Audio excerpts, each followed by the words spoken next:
এবার আমাদের মহারাজ কৃষ্ণচন্দ্র উদ্বোধন করতে চলেছেন পানীয় জলের সরোবর।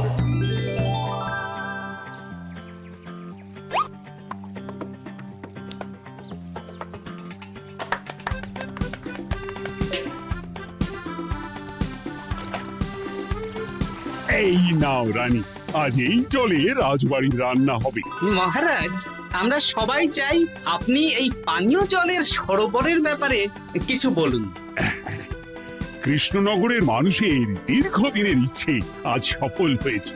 আমাদের রাজসভার সকল সভাসদদের জন্য এতদিন পরে একটা পানীয় জলের সরোবর হয়েছে। প্রত্যেক সপ্তাহে এই সরোবরে বিজ্ঞানীর বানানো রাসায়নিক মেশানো হবে, যাতে জলে কোন রকম জীবাণু না থাকে। এই জল রান্নার কাজে ব্যবহার করা যাবে এবং পরিশুদ্ধ করে বা ফুটিয়ে পান করাও যাবে। আরে সবাই দাঁড়িয়ে আছো কেন? হাততালি দাও, হাততালি, হাততালি। এই হাততালি তোমাদের সকলের প্রাপ্য, কারণ তোমাদের প্রত্যেকের 2 মাসের বেতন তোমরা দান করেছো বলেই অর্থাভাব থাকা সত্ত্বেও এই সরোবর এত তাড়াতাড়ি বানানো সম্ভব হয়েছে। এছাড়াও নিজেরা মাটি কাটা থেকে শুরু করে সকল কাজে সহযোগিতা করেছো, এটাও অনেক বড় ব্যাপার। আবার হাততালি। মহারাজ, এই আনন্দে কি খাওয়া দাওয়া হচ্ছে? খাওয়া বিশ্রাম সব হবে। আমি আর রানী একটু সমুদ্রে ঘুরতে যাব, তাই আগামীকাল থেকে 1 সপ্তাহ রাজসভা ছুটি। তোমরা নিজেদের মতন আনন্দ করো, বিশ্রাম নাও। টানা 1 সপ্তাহ ছুটি? হ্যাঁ, টানা 1 সপ্তাহ। কি আনন্দ! এবার হাত পা ছড়িয়ে শুধু আয়েশ করব। আমিও এই কদিন অনেক ধকল গেল। এটা চাই ওটা চাই, তারপর সব মালপত্র বওয়া, মাটি স্থানান্তরিত করা, সব কাজ করেছি। হ্যাঁ, এবার বিশ্রামটা চাই। কি বলো গোপাল? হ্যাঁ, ঠিক বলেছো সেনাপতি। তবে আমি আমার ব্যায়ামটা কিন্তু চালিয়ে যাব। সে চালাও, শরীরটা ধরে রাখতে হবে তো।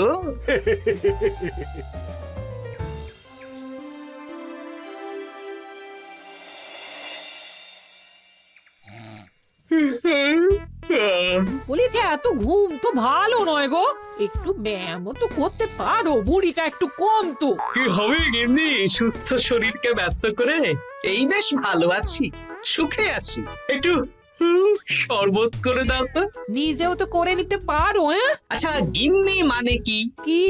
গৃহিণী, অর্থাৎ যে গৃহের কাজ করবে।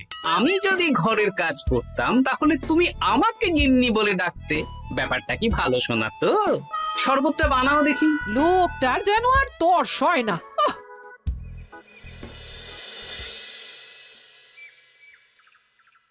এই 137, হ্যাঁ 138, হ্যাঁ 139, হ্যাঁ 140। গিন্নি, কোথায় গেলে? কি হলো?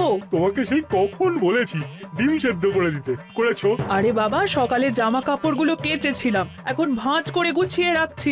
ওসব সেদ্ধ পরে হবে। পরে হলে চলবে না, ওটাই আমার নিয়ম। উঠবোস করে 4টে ডিম সেদ্ধ আর মুগুর ভেজে 4টে কাঁঠালি কলা। নিজে সেদ্ধ করে নাও, আমি পারলাম না। তুমি যে কাজটা করছো সেটা রেখে আমার ডিমটা আগে সেদ্ধ করো। আমি 250টা উঠবোস শেষ করেই খাবো। 141, হ্যাঁ 142।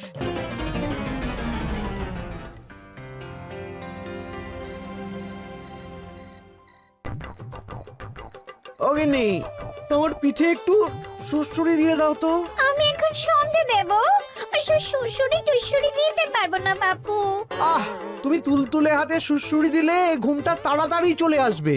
এই ভর সন্ধেবেলা ঘুমোবে কেন? যাও একটু পায়চারি করে এসো। না, এখনো তো পায়চারি না, এখন শুধু বিশ্রাম। দাও দাও দাও দাও, সুড়সুড়ি দাও, সুড়সুড়ি দাও। এই লোকটা জ্বালিয়ে মারলো। গিন্নি, একটু ওই কাঁচা লঙ্কা, কচি শসা, কুচো পেঁয়াজ আর ওই সর্ষের তেল দিয়ে মুড়িটা মাখো, বুঝলে? তুমি তো নিজেও মেখে নিতে পারো বাপু, সব কিছুতে আমাকে কেন আদেশ করো? আদেশ না লক্ষ্মী বউ, আমার অনুরোধ। তোমার মতন মুড়ি কি আমি মাখতে পারি? না না না, মেখে ফেলো দেখি, মেখে ফেলো। একটা কাজ নিজের হাতে করবে না। কি জ্বালাতন রে বাবা।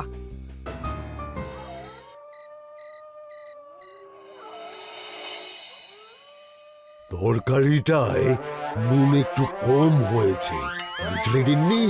একটু ওই নুনটা দাও তো। এই সামান্য ব্যাপারে এত রাগ করার কি আছে?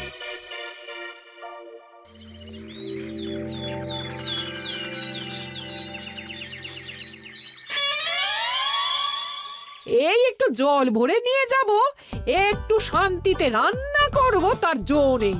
কর্তা বাড়িতে আছে, আমার হাড় মাস জ্বালিয়ে দেবে। আমার দুঃখের কথা আর কি বলি দিদি ভাই, সারা দিন এটা ওটা বায়না তো ছিলই, কিন্তু এখন ছুটি পাওয়ার পর থেকে যেন বায়না বেড়ে গেছে। আমার কর্তা তো এমনিতেই আরাম প্রিয়, এখন দেখছি ঘর থেকে বেরোতেই চাইছেন না। সারাক্ষণ শ্বশুরে দাও, এটা খেতে দাও, হাত পা টিপে দাও। আর যদি না কথা শুনে উল্টে বলি নিজে করে নাও, তাহলেই বাবুর গোসা হয়। যদি অভয় দেন তাহলে ছোট মুখে একটা বড় কথা বলবো। বলো বলো। আপনারা একটা কাজ করতে পারেন, যখনই আপনাদের কর্তারা আপনাদের কিছু একটা কাজ করতে বলবেন, তখনই বলে মুখ ঘুরিয়ে নেবেন, দেখবেন তারপর সেই কাজ নিজেই করে নিচ্ছে। কিন্তু এতে যদি রাগ করে? রাগ করে আর করবেটা কি, সেই তো দিনের শেষে নিজের ঘরে নিজেকেই ফিরতে হবে। বরং আপনাদের এড়িয়ে যাওয়া দেখে ভাববে আপনারা হয়তো রেগে আছেন, তেতে আছেন, সেই ভয়ে নিজেরাই নিজেদের কাজ করে নেবে। ঠিক বলেছো বুচির মা, সোজা আঙুলে ঘি না উঠলে আঙুল বেঁকিয়ে ঘি বের করতে হয়, না হলে ঘিয়ের বোতলে তাপ দিতে হয়। ঠিক বলেছো, তোমার এই বুদ্ধিটা বেশ ভালোই দিয়েছো। আমিও আজকে থেকে এই পদ্ধতিটাই অনুসরণ করব। বেশি কথা বললেই ভাবে বেশি পাত্তা দিচ্ছি, নিজের ওজন ধরে রাখতে হবে।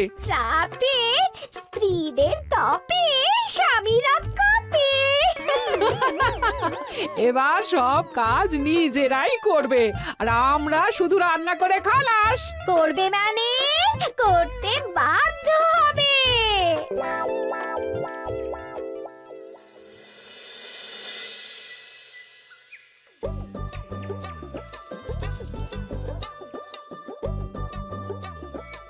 কই গো গিন্নি, বাজারের থলেটা ধরো। উফ, বাবারে বাবা, কি গরম, চাবিটা ফেটে গেল গো। কই গো, নিয়ে যাও। যা বাবা, কিন্তু কথাই শোনে না।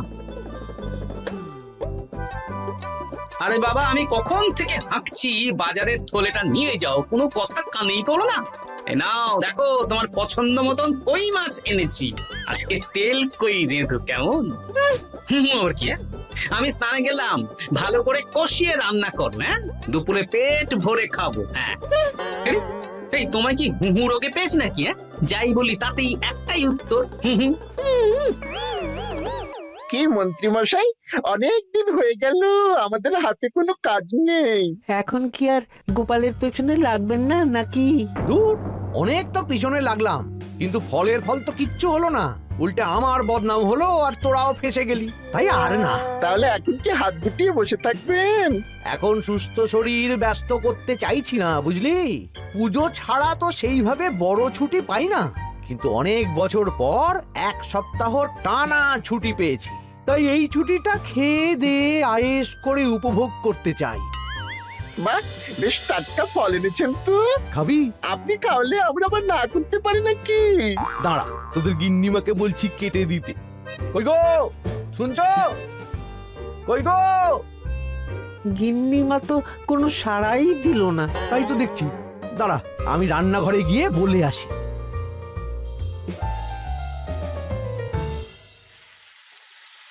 কই গো, শুনছো? বটা ঘটাকে কয়েকটা ফল কেটে দাও না, বেচারাগুলো খেতে চেয়েছে। আবার কি, না হয় তরকারিটা হয়ে গেলে কেটে দিও। এ তো মহা মুশকিল। দূর বাবা। কি বললেন গিন্নিমা? মানে মানে বলে মুখ ঘুরিয়ে নিল। হয়তো উনি ব্যস্ত আছেন, সেটা কোনো ব্যাপার না।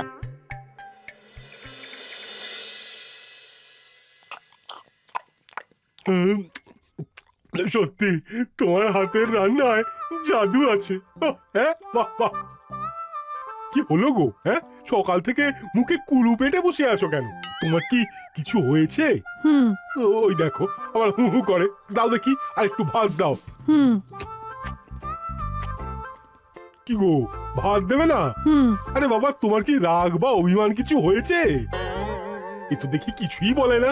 এবার বুঝো ঠেলা, শুধু রান্নাটা করব আর কোনো কিছু করতে বললেই বলে এড়িয়ে যাব। বাধ্য হয়ে নিজেই কাজ করে নেবে। দেখি আজ তেল কইটা কেমন হয়েছে। আহা, এই তুমিও খেতে বসে পড়ো গিন্নি। বাহ, দারুণ হয়েছে গিন্নি। একটু এই, ঝাল হয়েছে কিন্তু ভালো লাগে বুঝলে। কি গো, আমি তো একাই বোকার মতন কথা বলে যাচ্ছি। এই তোমার কি হয়েছে বলো তো?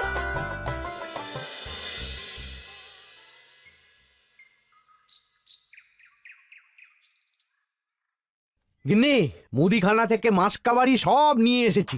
এবার জায়গার জিনিস জায়গায় ভরে ফেলো তো। কি হলো গো, ভরবে না? কি গো, রাগ করেছো আমার ওপর? নিচে নিচে ভরো ভরো নিচে।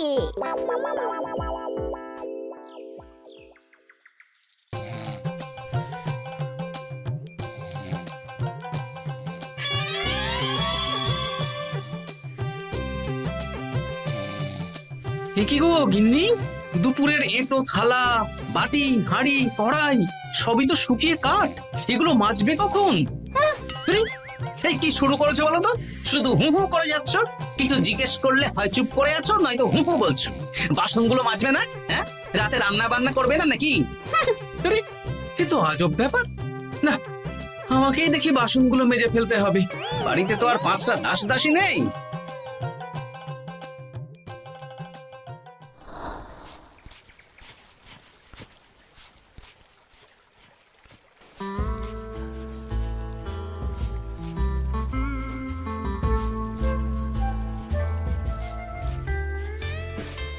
এ কি দাদু, তুমি বাসন মাজছো? কি আর করবো, তোদের দিদার রোগ হয়েছে। কি রোগ হয়েছে দাদু? হুহু রোগ হয়েছে, হুহু রোগ। সেটা আবার কি? আমি কিছু জিজ্ঞেস করলেই হয় চুপ করে আছে, নয়তো হু হু করছে। একই কর দাদু, 1 সপ্তাহ ছুটি পেয়েছো, কোথায় আইস করে কাটাবে তা না তুমি বাসন মাজছো। কি আর করবো বল, সবই ভাগ্য। আরে দাদু, তোমার যে ঘটে বুদ্ধি আছে না, তুমি ভাগ্য বদল করে দিতে পারো। হ্যাঁ, দিদা পুনো হল হলে তুমিও তো বাঘাতে তোল। আর দেখি কবে ঠিক হয়, নইলে তো কিছু একটা ব্যবস্থা করতেই হবে। এভাবে হু হু শুনে তো আর থাকা যায় না, বিরক্তিকর। আরে গোপাল যে, তুমি পুকুর ঘাটে কি করছো? এই দুপুরের বাসন মাজছি। ও, বাসন মাজছো? মাজো মাজো, আমিও কাপড় জামা কেচে বাড়ি ফিরছি। কেন গো, তোমার আবার কি হলো? আর বলো না, একটু ছুটিতে বিশ্রাম নিচ্ছি বা ব্যায়াম করছি, সেসব আমার গিন্নির সহ্য হয় না। কিছু করতে বললেই হু হু করছে। তোমার গিন্নিও হু হু করছে? শুধু আমার না গো গোপাল, মন্ত্রীমশাই আর রাজবৈদ্যের গিন্নিও। এদের কি একসাথে ছোঁয়াচে হু হু রোগে পেয়েছে নাকি? হ্যাঁ, তাই তো মনে হচ্ছে সবার গিন্নি শুধু রান্না করছে আর কিচ্ছু কুটো নেড়ে দুটো করছে না। হ্যাঁ, আচ্ছা বুঝেছি, আমরা যে বিশ্রামে আছি সেটা এদের সহ্য হচ্ছে না। কি করা যায় বলো তো? আমাদের বউ যখন কাজ করছে না, তখন নতুন বউ আনতে হবে, মানে আবার বিয়ে করতে হবে। কি যাতা কথা বলছো গোপাল? মানে ব্যাপারটা হলো গিয়ে,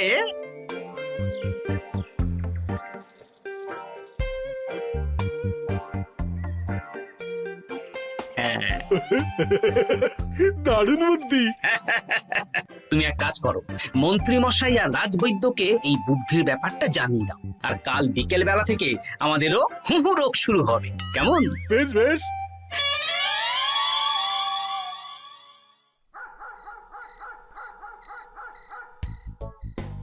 অগিন্নি, বাসনগুলো সব মেজে এনেছি, এবার তো ওঠো। রাতে রান্না করবে তো? এই তো শুধু কাজ দিয়েছে, এভাবেই খাটাবো। ছুটিতে বাড়ি বসে পায়ের ওপর পা তুলে খাওয়া বের করে দেবো, বের করে দেবো। হ্যাঁ, তুমি মনে মনে কি ভাবছো আমি ঠিক বুঝতে পারছি। সারা বছর খাটাখাটনির পর আমার 1 সপ্তাহ ছুটির সুখ তুমি চোখে দেখতে পারছো না। কাল খেলা ঘুরে যাবে।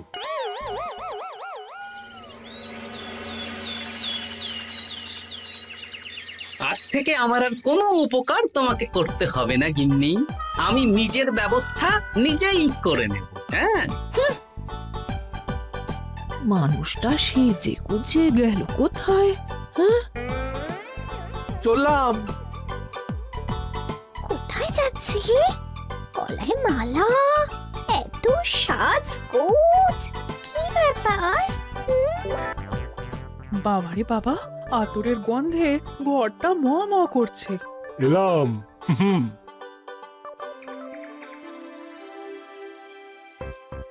আরে আর বলো না, আমার মানুষটা যে আজকে সকাল সকাল সেজে গুজে কোথায় গেল কিছুই বুঝতে পারলাম না। আমার কথাও তো গলায় মালা পড়ে গেল। আমার কর্তা তো রজনীগন্ধা ফুলের আতর মাখছিল। কোথাও কি কোনো নিমন্ত্রণ আছে নাকি? কিছুই তো বুঝতে পারছি না। আমাদের এই হু হু ওষুধে বেশ কাজ দিয়েছে, কি বলেন? হ্যাঁ, হ্যাঁ, এখন আর বেশি বায়না করছে না। একবার হুক করেছে আর নিজেই সেই কাজ করে নিচ্ছে। আমি শুধু রান্নাটুকু করি, বাকি সব কাজ ওকে দিয়ে করাচ্ছি। কিচ্ছু বলতে হচ্ছে না, বাধ্য হয়ে করছে। আমিও তাই। আজকে তো ভেবেছি খাবার ঢেকে রাখবো, নিজে বেড়ে নিয়ে খাবে। বায়না একেবারে গুছিয়ে দেবো। হ্যাঁ,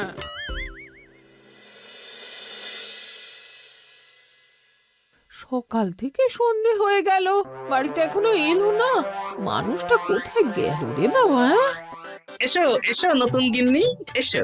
আজ থেকে তুমিও এই সুখের সংসারের সমান অংশীদার। এই এই এই এই এইটা কে? তুমি টোপর পরে এসেছো কেন? নতুন গিন্নি, তুমি আমার পুরনো গিন্নির কথায় বেশি কান দিও না। আমি যা বলবো তাই শুনবে। তুমি আমার জন্য রান্না বান্না করে দেবে তো? আমি একটু একটু বায়না করব, সব শুনবে তো? তুমি বিয়ে করেছো? ও মা গো, আমার কি সর্বনাশ হলো গো!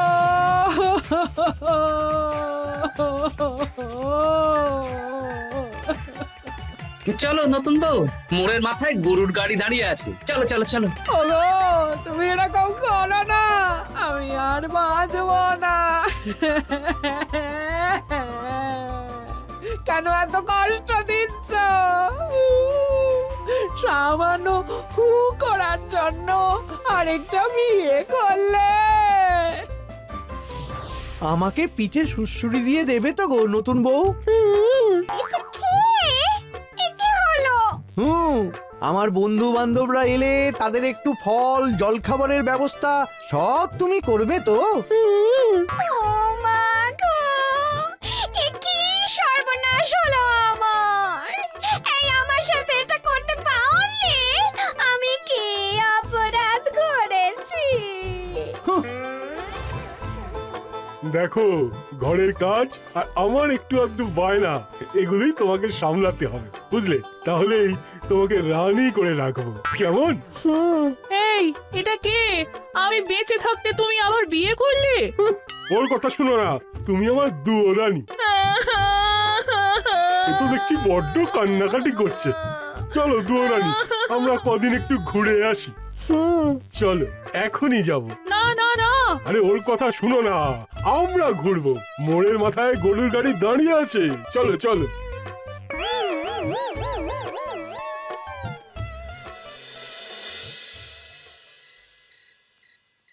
এখন আবার ঘুরতে যাচ্ছ? কি আর করব বলো, আমরা সামান্য এক সপ্তাহ ছুটি পেলাম, ভাবলাম একটু আয়েশ করে থাকবো, কিন্তু তোমাদের সেই সুখ সইল না, তাই আমি মানছি আমি ভুল করেছি, তা বলে তুমি আরেকটা বিয়ে করে নেবে? ওকে মালা পরানোর সময় তোমার বুকটা একটু কাঁপলো না? আমার মুখটা মনে পড়লো না? এটা তুমি কেন করলে? আমাকে একটু বুঝিয়ে বলতে, আমি আবার আগের মতো তোমার ছোট ছোট বায়নাগুলো পূরণ করে দিতাম। তার জন্য বিয়ে করলে? তুমি কি নিষ্ঠুর? তোমরা সবাই নিষ্ঠুর। নিজেদের একটা স্ত্রী থাকতে আবার দ্বিতীয় বিয়ে। কি আর করবো, স্বামীর সামান্য আবদার স্ত্রী না রাখলে তো কোনো সংসারই সুখের সংসার হতে পারে না। অগত্যা। এখন তোমরা যদি কথা দাও যে আগের মতন আমাদের ছোট ছোট বায়নাগুলো সামলাবে, তাহলে নতুন বউকে ওদের বাড়ি পাঠিয়ে দেব, আর আবার আমাদের পুরনো সংসার, সুখের সংসার ফিরে আসবে। সত্যি? হ্যাঁ, বেশ কথা দিলাম। দাও দাও মুখ পুরিকে বাড়ি পাঠিয়ে। মুখ পুড়ি নয়, পোড়া। এই যে সভাকবি, ঘোমটাটা তোলো তো। কটা ঘুমটা তোল। ঘটা ভোলা, তার মানে তোমরা কেউ বিয়ে করোনি? না, তোমাদেরকে পথে আনার জন্য একটা ছোট্ট বিয়ের অভিনয় করলাম। আচ্ছা, এবার তো অভিনয় বুঝে গেলাম। এবার যদি তোমাদের বায়না না রাখি, তাহলে সত্যি সত্যি আমাদের বিয়ে করতে হবে। নয়, হ্যাঁ।